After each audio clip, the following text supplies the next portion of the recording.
रामकृष्ण हरी. बघा कसं असतंय, आपण कोणची वस्तू भाड्याने आणतो आणि त्या वस्तूला आपण किती पण चांगली करून द्या, किती पण त्याला असं प्रेस करून द्या, तरी ते मालक म्हणणारच की ही वस्तू बरोबर नाही तुम्ही करून दिली. म्हणून बघा, बाहेरच्यांना किती पण जीव लावा, किती पण त्याच्यावर प्रेम करा, तरी ते बाहेरचेच असतात.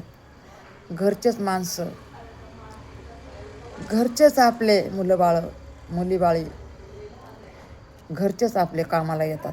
म्हणून त्यांना जीव लावा, सुनांना लावा, नातूंना लावा, लेकींना लावा, लेकांना लावा, तरी बाहेरच्यांना किती जीव लावा, ते कधी आपले होत नाहीत. बस हाय पुढं सांगायला तरी नको. रामकृष्ण हरी.